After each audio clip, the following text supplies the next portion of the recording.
Quinto Distrito Congressman Vincent Joke Frasco nanumpay si bagong Deputy Speaker mga higala. Kini pagbayad na ni mga kaigsunan sa pagbutar niya giyas sa pag-impeach ni BP Sara mga katropa. Ha? Detalye sa report sa Herodato kini pinagay sa pagpamati ni katropang Almi Mata. Live report.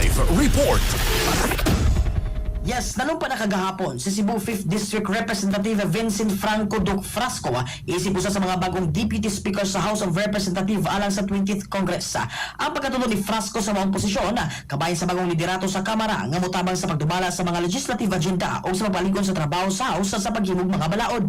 Usa-usab siya kang former Deputy Speaker sa 19th Congress ubos sa liderato ni former Speaker Ferdinand Martin Romualdez. Apan kinumdumang wala na siya naapil sa listahan sa mga Deputy Speakers sa unang mga hugna sa 20th Congress. Uman sumala sa mga report, mipili siya nga dili mo pirma sa Manifesto of Support alang kang Romualdez nga gingon nga kabayan sa iyang baruganan nga ang Kamara kinahanglan og mas unifying leadership.